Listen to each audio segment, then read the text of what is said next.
In keeping with the theme curveball about know your history, you're doomed to repeat it.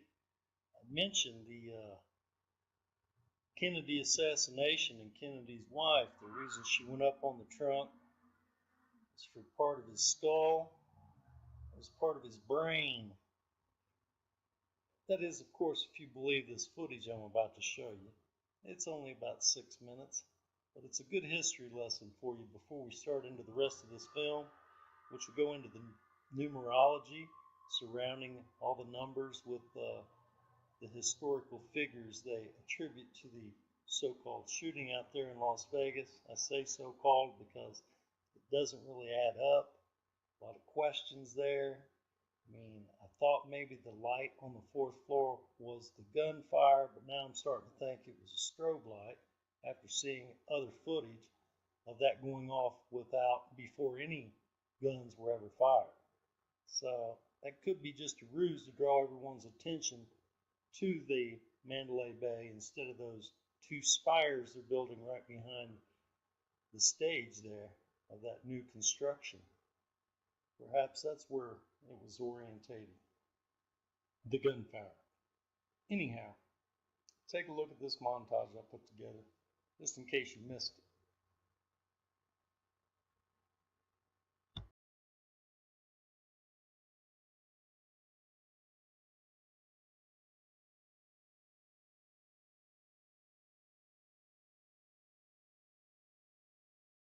Hi, I'm Christy Jenkins.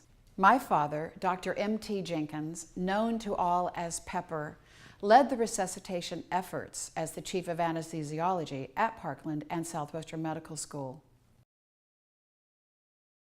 I was in the dining room sitting with some other members of my department and a few surgical residents. Suddenly the loudspeakers came alive with the call, Dr. Shire's stat. Dr. Ron Jones got up and went to the phone and answered for him to tell the operator he was out of town. He came immediately back to the table and said, "The president's been shot and they're bringing him here." I ran across the dining room, down the back stairs, to the one-stair flight, to the emergency room entrance. As I came into the room, Carico was just taking a laryngoscope out of the patient's mouth.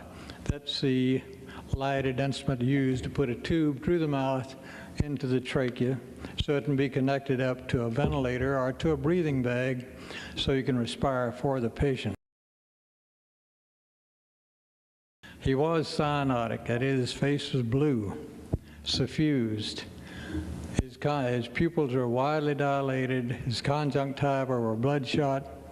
He had a gasping type respiration. Gasping type is an agonal type respiration, the mylohyoid group of muscles, these right under the chin. Give him a chin jerk. He wasn't dead. His EKG had a dying heart pattern. It was where I was standing against the president's head. Every time he squeezed his chest, blood squirted out, went down my front, down my britches leg, into my shoes. There wasn't blood anywhere else, though, except on the president's head. I thought, ventilation's inadequate. He's bubbling.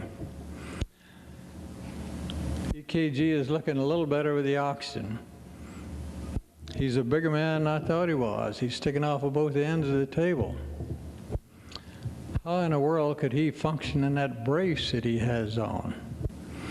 He was wearing a canvas-laced steel back brace. It came up to his rib margin in front, went higher in the back, and he was laced into that brace in addition by 6-inch wide ace bandages, which would go one turn around his torso, then around the thigh, then around his torso and around the other thigh. Some of the assassination theorists would say, well, why didn't he fall forward if he was hit from the back? Well, that shows their lack of knowledge of ballistics first. But second, I'd say he couldn't have fallen forward regardless of what direction he was hit from. Perhaps if he hadn't had that brace on, the third bullet as it was, would not have hit him. He would have fallen out of sight. There were other doctors in the room by this time, too. I'm not trying to make this a sole description as if I were the only one there. I'm trying to give you my view of it. And I'd have to say that everyone who comes into the room would enter into the resuscitative process from a position where he knew he would be needed. As I'm giving you my report that somebody else says he was the only one there. Well, I think that's a tribute to the surgical colleagues we have, that when they work, they have tunnel vision. They look at where they're working, they don't see anything else. They're not distracted by anything else. And I did draw up a list afterwards and put names by everybody who was there. And I'm glad I have, because there have been another 100 or so who claim to have been there. Others in the room were starting intravenously by doing cut down to a vein since they didn't stand up, to put a cannula in, a catheter in to give fluids and blood. One putting a chest tube in a left chest because it listened to the chest, couldn't hear breath sounds as I was squeezing the bag. Another putting a catheter in a bladder, which is one of the things you do to the trauma patient to help assess what all of his injuries are. And so there were IVs being started, intravenous solutions being started in 3 extremities. She would come circling through, and a member of the Secret Service would come in, get her by the arm, and take her out. She looked, she had a 50-yard stare. She didn't see anything, it appeared. I think you could have done this and she wouldn't have blinked.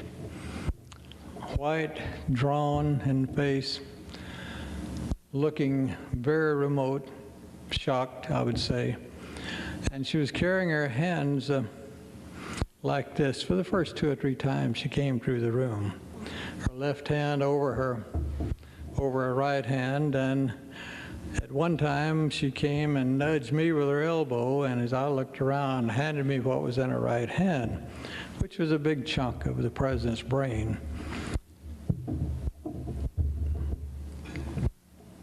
That was a bad moment, I can tell you.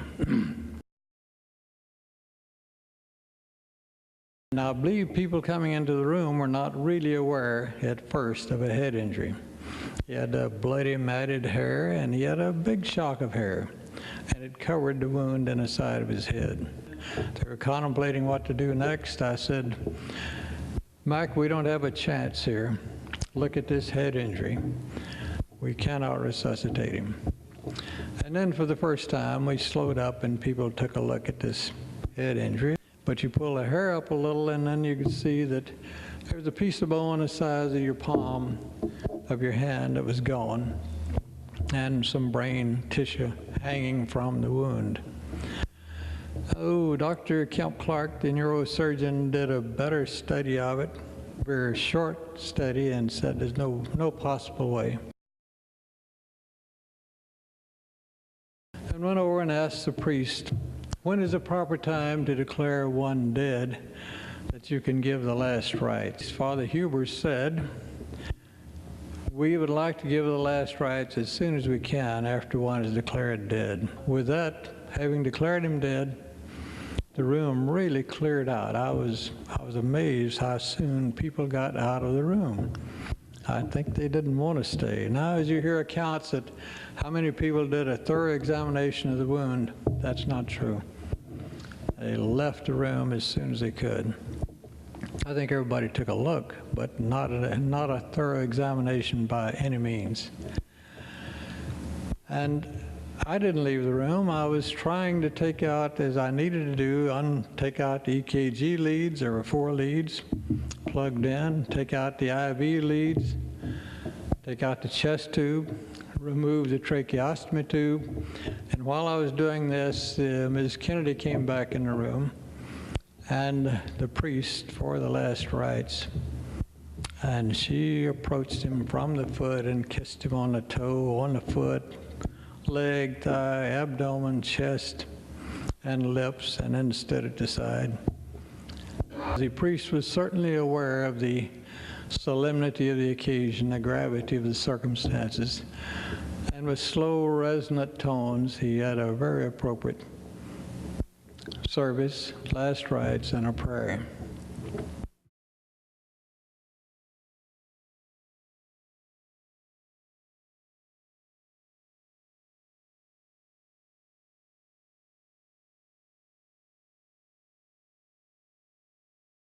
This will likely be my last video on this subject, the Las Vegas shooting. And in my first video, I explained to you how Paddock was a patsy. And that happened 24 hours after the shooting, 72 hours after the shooting. I basically showed you it was impossible for this guy to do it alone. There were shooters on the 4th, 29th, 33rd floor, and possibly from other locations. In this video, what I'm going to do is I'm going to show you the occult numerology behind what happened in Las Vegas and why they decided to do it on October 1st. But before we get into that, I want you to show you the extreme lengths the elite go to make sure things happen on certain dates. Before I was a numerologist, I was a historian. And it always interested me how World War I ended at exactly 11/11 at exactly 11 o'clock. So on November 11th at 10:55, they were still killing each other, but they stopped at exactly 11 o'clock. I always found that interesting. And then when 9/11 happened, I was like, well, wait a second. The Twin Towers look like an 11 side by side. They both have 110 stories. New York City, 11 letters. New York, the 11th state. The first plane to hit the World Trade Center was Flight 11. I started digging a lot. And, it doesn't matter if it's plane crashes, bus crashes. Here, the Islamic State was founded on June the 29th, 2 and 9 is 11. Oklahoma City, first bomb went off at 9:02, again in 11. You can go back and back. A couple years ago on 9/11 in 2015, a crane collapsed in Mecca, killed hundreds. You keep looking at just tragic events this year. All the hurricanes that hit on the 29th and 11th. I mean, the fact that Hollywood puts out movies called Hitman Agent 47. I mean, it goes on and on and on, so something is there. So now let's get to the main point. What's going on here? So first thing that struck me was the fact that the Las Vegas Police Department said the shooting happened for 9 to 11 minutes. Are you telling me you can't figure out if it was 9, 10, or 11 minutes, so you have to say 9/11? If you don't see the subliminal message there, you're insane. That's the first thing that, got to me. I'm like, wait a second. Why would they say 9 to 11 minutes? They're pointing to something.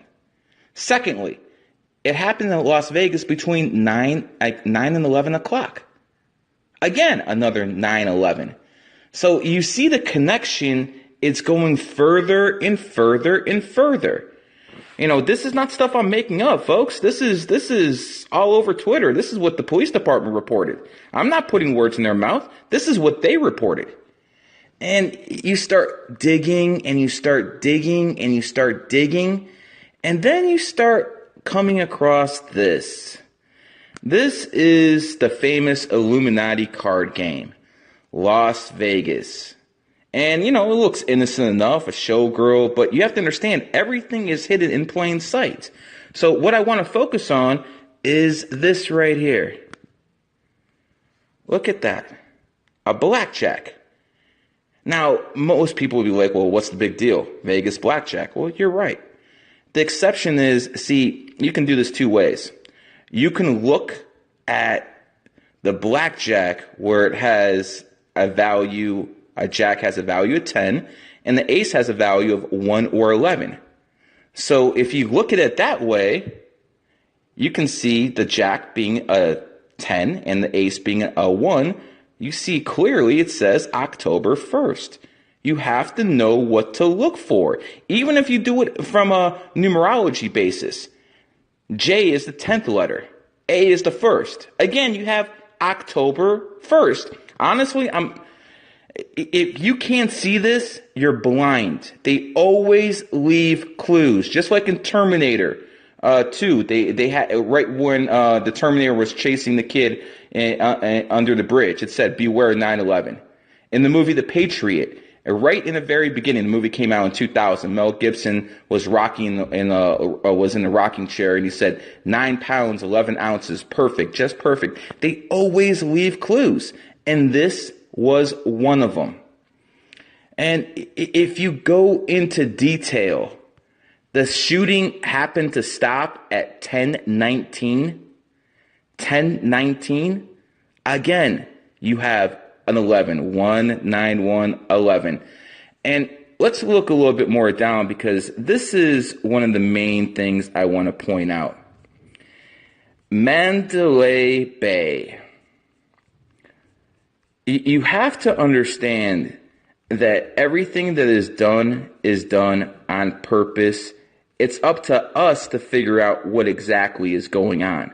Here's a movie called The Ritual that came out. Look very closely. They should have gone to Vegas. This movie's coming out, The Ritual. And why is this important? Well, it's important because if you look at the place where everyone was killed, let's take a look at this. It's a pyramid, folks. It's a pyramid. They killed everyone by a pyramid. That's the Illuminati symbol. Look on the back of your dollar bill. You'll see it. A black pyramid. This was a sacrifice done in front of a black pyramid. Folks, you can't get any more blatant than that. Everything is right there in your face, and they will never admit to it. But they leave it there because they do it for karmic reasons. They believe if they tell you, no matter how small or subliminal the message is, that affects their karma. They will not get punished. So again, from the time it happened to the place it happened, it all points to a false flag event. And I am not blaming the local police department. I'm not blaming the good people at the FBI. Who I do blame is the people who run those organizations. The chiefs, the directors. They have allegiances that are not to the United States government or to the United States people. They have allegiances to their Jesuit masters, their Freemason masters, their Zionist masters. This is how it happens. All right, now, here's where it gets thick, all right, people? We're going all the way down the rabbit hole. This was sent to me by a friend, and as you can see, this is a document. Now, this was posted on what looks like Instagram or Snapchat or something, and I don't know by who, okay? So this is not mine. I didn't manufacture it, nor did I post it, nor do I live in Las Vegas at all, okay? Now, let's just read what the caption says.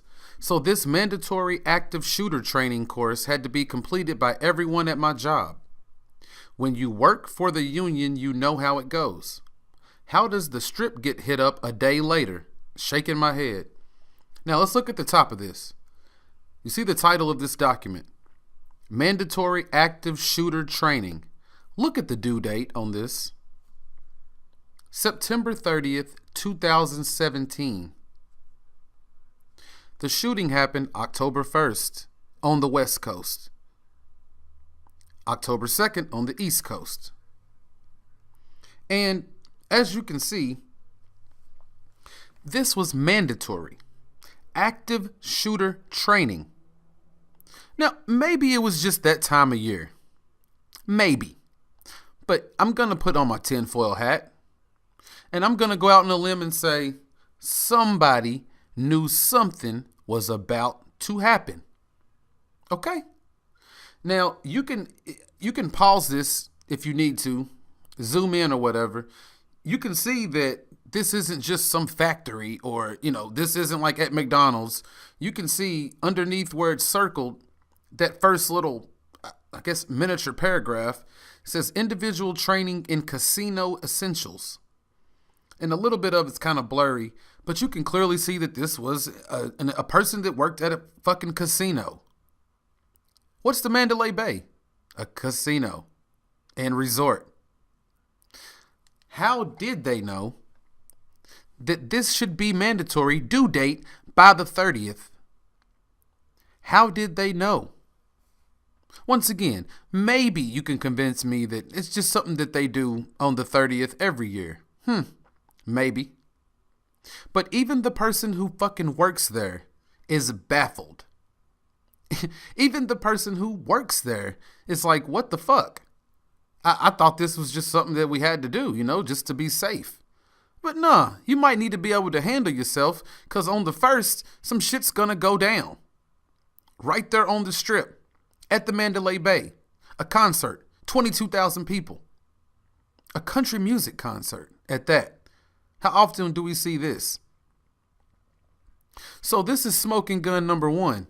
I always find it curious when even the place of employment, the actual casino, which, by the way, once again, let this guy roam around the casino using his wife or girlfriend or roommate's ID badge, drug in 10 to 15 suitcases full of who knows what, when we know he's one person, and even women don't require 15 fucking suitcases for a 3-night stay. Okay? I earn what I'm worth, okay? Because I did the research. And it's not hard to find, so I'm not patting myself on the back. But here we go. See, you people got to understand the smoke screens that have been thrown in your face. The NRA is not against mass shootings, it's for mass shootings. In the latest quarter ending July, American Outdoor sales fell 38% from a year ago. American Outdoor, those are the people who make and distribute Smith & Wesson, okay? In the quarters through June, sales declined 22% at Sturm Ruger sales and 10% at Vista Outdoor. We've all heard of German Rugers. We all know what Vista Outdoor is, another company who sells weapons, specifically hunting type of weapons, as well as other hunting equipment. American Outdoor stock had tumbled 46% since the election through Friday and closed at a 2.5-year low of $13.31 as recently as September 11th. Their stock had tumbled 46% since the election. Sturm Ruger sales had shed 20% since the election and had also hit a roughly 2.5-year low in September. Vista Outdoor stock, which hit a record low in April, had plunged 40% since the election. Now we know, or if you didn't know, the NRA backed Donald Trump during the election. Why don't these numbers reflect that? Why? And that's the same fucking question that they probably asked Donald Trump. Why don't these numbers reflect that? So Donald Trump said, look, guys, I'm trying, okay? I just don't know how to push guns upon the people. And they said, you know what, Donald? All you got to do is sit the fuck back and let us do what we do. And they went and got some schmuck, Stephen Paddock, and they found him in a mountain of debt, at their hands, of course, through gambling, through the poker table. And they said, we got us one. All you got to do is stay out of our way, okay? That's all you have to do. And that's exactly what happened. Now, let me read to you what's happened since the shooting regarding these companies and their stock prices. Sturm Ruger and Company Inc. shares RGR plus 3.48% climbed 2.7%. And Vista Outdoor Inc. shares VSTO plus 2.44% ran up 1.8% toward a 6-week high. That's a 6-week high, okay? So these companies' shares have gone up since the mass shooting, the most deadly mass shooting in recent American history. Once again, you would think that the stock would fall. But no, the NRA knows that. These gun makers know that. And Donald Trump knows that. Okay? Don't be fooled. These people know this shit. They're ahead of this shit. Shares of gun makers rallied Monday in the wake of what has been described as the deadliest mass shooting on U.S. soil.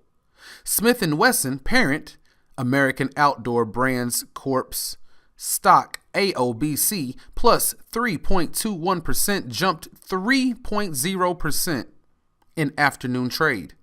Volume topped 3.7 million shares, compared with the full day average over the past 30 days of 2.1 million shares.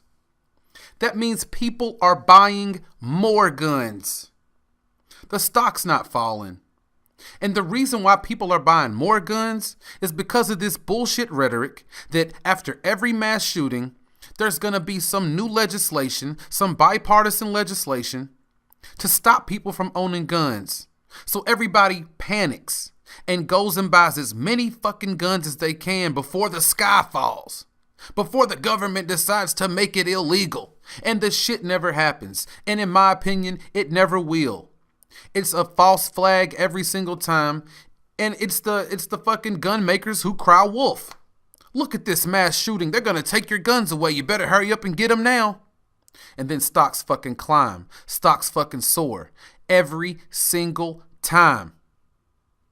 And you wonder why this type of shit happens. And you wonder why I say the NRA had something to do with it. Because they benefit from it. Who do you think makes up the fucking NRA, man? You think it's a bunch of nuns? You think it's the swim team? You think it's a bunch of mountain climbers? You think it's a bunch of summer Olympic volleyball players? It's motherfuckers who like guns. It's motherfuckers who manufacture and sell guns. It's motherfuckers who own gun stores. Bottom fucking line. So everybody runs out and buys more guns. Not to mention the fact that you couple that with the fear everybody has that everybody else has a gun that they don't have. So it's extra incentive to go out and get you a new piece. It's extra incentive to go out and get you some old devastating ass shit that you got to sit up on a tripod. Because everybody else has it. If the bad guys have it, then I have to have it because I'm a good guy. I stand for the flag. I never kneel. I'm an American. I gotta have my gun if Muslims have them. I gotta have my gun if the Crips and the Bloods have them. I gotta have my gun if the 64-year-old gambling ass crazy motherfucking mentally ill lone wolf in Las Vegas, Nevada has one. I gotta have my gun if the MS-13 has guns. I gotta have my gun. I've pulled several audio clips from various videos. I'm going to show you some of the ground level camera audios here. You can see up here where my cursor is at this top waveform. This part up here is from the taxi cab that was in the line at the Mandalay Bay. We're going to show a clear echo here, show you what an echo looks like, and then where she heard the faraway shots. This section is from the police body cam cameras when they were trying to tell people who were exiting the concert venue to get back, get back, get back. I want you to hear what you hear. I'm going to point out some things, but the waveform gives you a visual that you don't get, obviously, when you're looking at this stuff on your phone or computer or television, whatever. I've edited audio for well over 20 years, it's almost 30, I'm not even going to say how many years I've been editing this, but used to do it back in the day when we didn't have all this digital stuff, and you'd have to take a 2-minute song and condense it down to fit a 45-minute piece of video. So I have a keen ear for edit points, for audio editing, and this little program called Twisted Wave works on the Mac. I have quite a bit of experience with. So I wanted to just show you some different clips, let you listen to this, point out some things, and then you decide, and I would be interested in your comments below, what you think is going on. This is from one of the ground level cell phone cams inside the concert venue.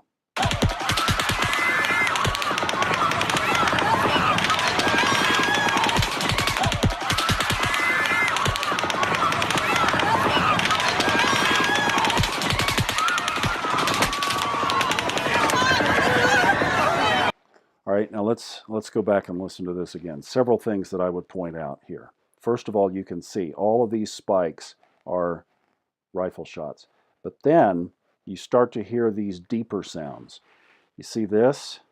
Here again, and you see these start to appear throughout in addition to, but separate from. So they're a different cadence, they're a different sound, different, I'm going to say gun, perhaps, than these other spikes that you're seeing here. Listen again. So let's just get a read on this. So you can listen to these and just put your eye on these spots so that your eye and ear are catching these points as they go. It goes by really fast, so you have to kind of sync up here, but watch this again.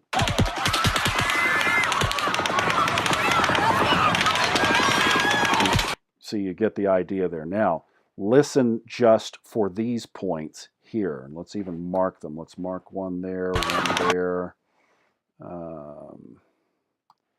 Let's see. Let's find them again here. Back to the beginning. Okay, there's one. There's one.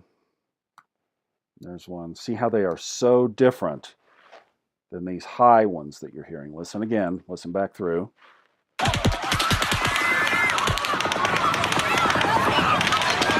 Now, right here, this first cadence that you're seeing here, clearly bump, bump, bump, bump. See, they stop, and then it gets faster before they start up again. Hear that in the background? You can't see it in the waveform. It would be hidden right in this section, right in through here. But you can hear it get faster right there. And then here again come these deep ones. Look, boom, boom, boom.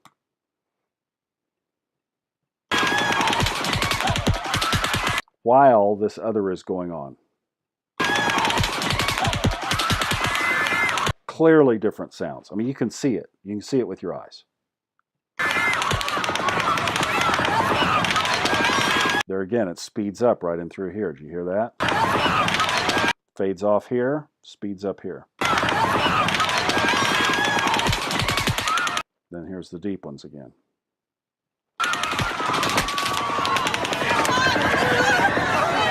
That one almost sounded, this one right here almost sounded like a handgun. This one right here. See, that's completely different than all of the other ones that you've heard, yet it's about the same volume, but it's just a completely different sound.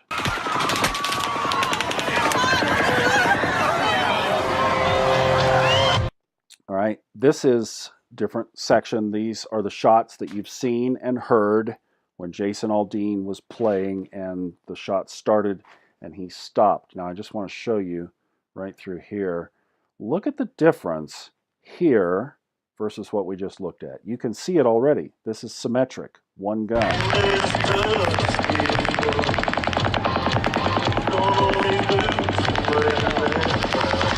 No echoes, no undercurrent, no different types of patterns, nothing to point out. It's just one symmetric, rhythmic pattern all the way through.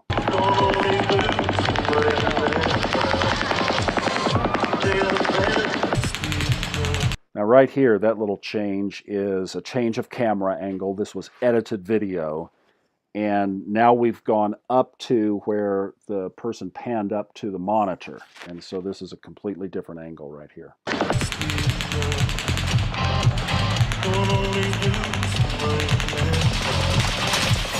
Still symmetric, still just walking right on through. You can tell that's obviously one gun.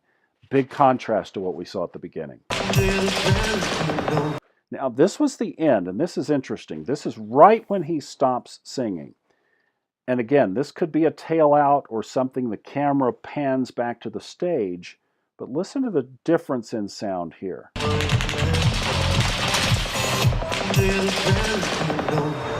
Oh, that's interesting. You say, that's an echo. I'm going to show you why I would argue why it's not an echo, because we only have, this is the end of the primary sound. And that's what you would call the echo if it is. That's 0.8 or let's say 0.9 seconds. Hold on to that. We'll come back. I'm going to show you up here at the taxi cab driver why I think that's not an echo. But anyway, the music stops. He leaves the stage. That's a different sound right there.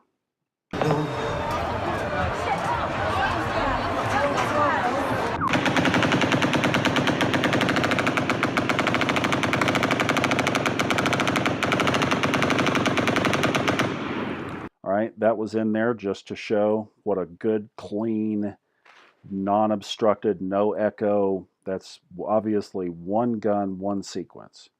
You can tell, you can just visually see the difference. I need to take a video. No, you're good.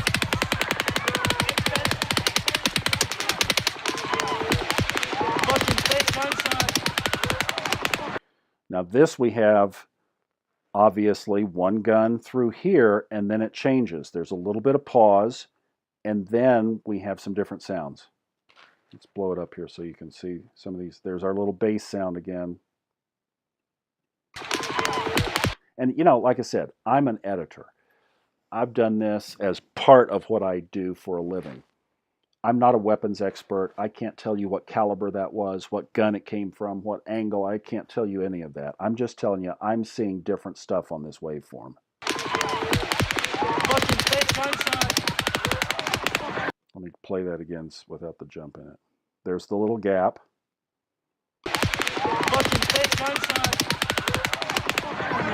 Different rhythm, different timbre.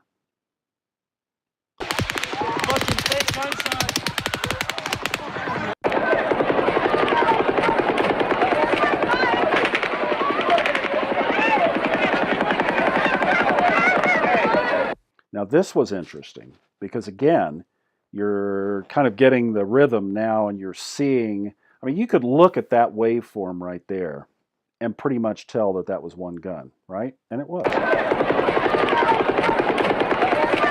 Until you get to these 2 points, and then listen to the staccato right there. This little spot right here, and this little spot right here. Listen.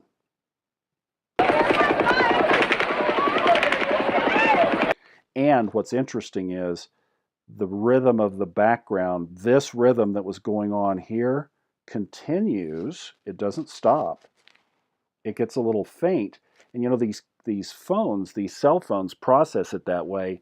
They will mute a background sound to enhance the foreground sound. So in other words, if you're doing a little selfie, you know, you got your arm out, you're talking into your phone, and there's a jet airplane going by, it's going to magnify your voice and tone down the jet airplane.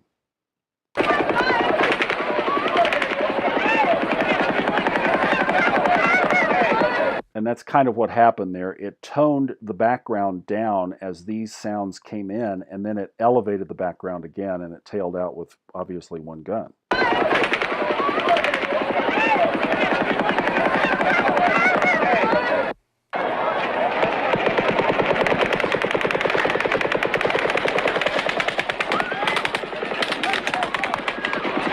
Now this camera is moving around a little bit, so some of those sound changes could very well be just the camera moving, but I hear 2 different sounds. If I were mixing this on a multi-track system, I would hear, or I would say that this is an overlap of 2 different sounds. And all of you guys who have mixed any kind of MIDI or music or anything know exactly what I'm talking about here. And see, again, you can see it change on the waveform right there. There's where it starts. You've got this bump for about 6 or 8 shots. And then look at the difference in the staccato. Something else got mixed into the soup.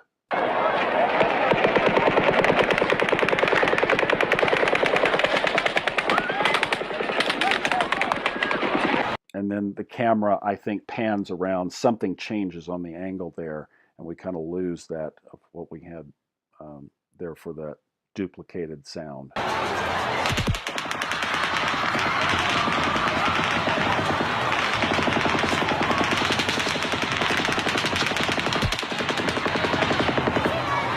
I wish I had the technology to pull all these highs out so that the lows could stay in. I imagine somebody has that technology, but that just sounds to me like 2 distinct different sounds.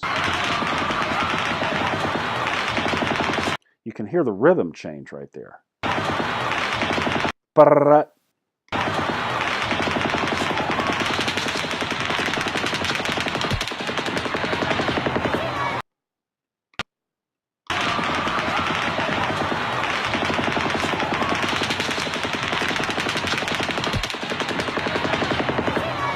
Again, that's clearly, you can see it.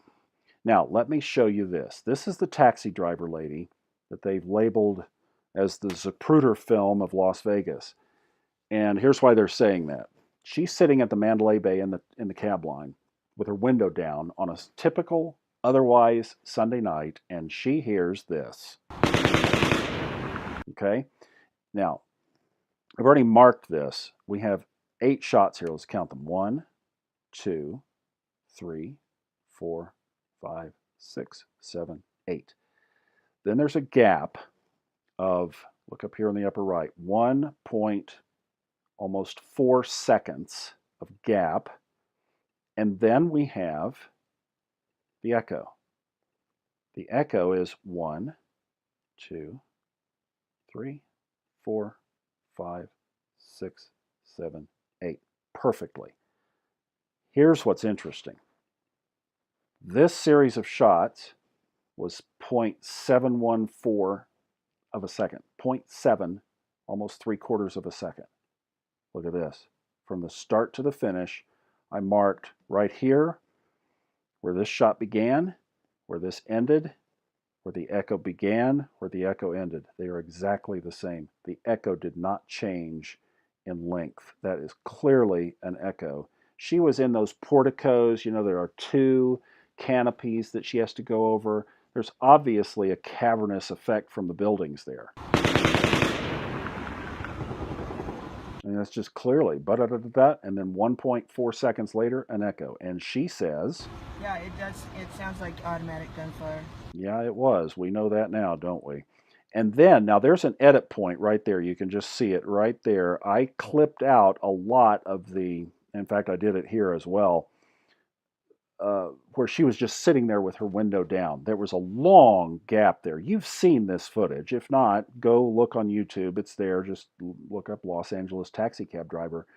And when she hears this second little barrage, there was no close-up sound before this. And she even acknowledges that. I just took it out. I'm just pointing out that is an edit point. Then this happens. Okay, ba-bump, ba-ba-ba-ba-bump. You can even tell the difference. This is perfect staccato here. This is erratic staccato here. Let's magnify this up so that you can hear it a little better. Listen to this again. Completely different style of shooting. There's the echo, perfectly timed. And she says, I'm going to reduce that back just so it stays that way. She says... Now it sounds like it's coming from farther away. And even while she's speaking, you can hear more shots in the background. Listen to this again. Now it sounds like it's coming from farther away. You hear that? There's ba-da-da right there as she's... Now it sounds like it's coming from farther away. There's like 3 in here and then 3, those 3 right there. That is going to have to be explained. Now let's switch to the police body cam. Listen to this. This is when they were in that walkway and they were trying to tell people to the left to get back to the concert venue and get down. The Mandalay is to their right. Listen. Try to hit my head. Hey, go that way, go that way, go that way. Okay. Again, you've seen enough of this now that you can tell there is no symmetric pattern inside any of that. In fact, if you were trying to edit this and this were music beats, you'd have a really difficult time editing it because there are so many sounds going on in there. Not only the cop talking, but the siren and everything else going around. But if I were trying to make a music edit in there and those were music beats, it would be pretty difficult because there are so many different sounds. Listen again.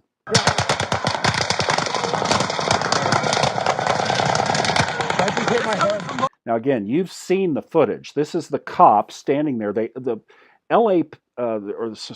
Las Vegas Police Department only released about 3 minutes of this footage of the body cam.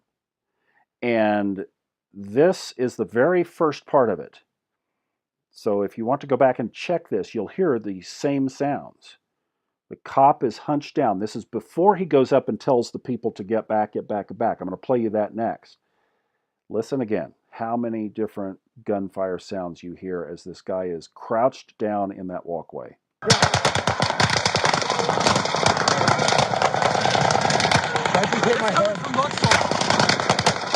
that way, go that way, go that way.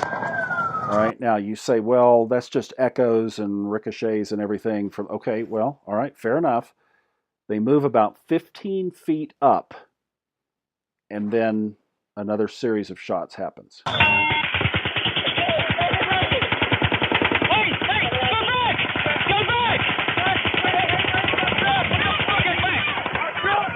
That was where they were obviously telling the people to the left to get back and duck down.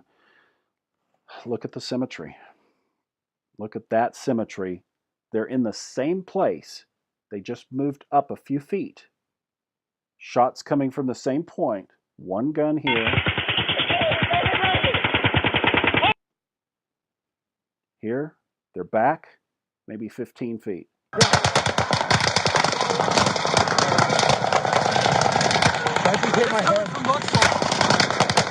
Go that way, go that way, go that way. You can hear the guns in the background, and you can hear the primary in the background. I hope you can. At least you can see it in the waveform because it's all erratic. Look at the difference between that and that. Same guy, same body cam, same officer, same alleyway. Big difference. So these are some of the questions that have to be answered. I hope this helps, and eventually may the truth prevail. God bless America.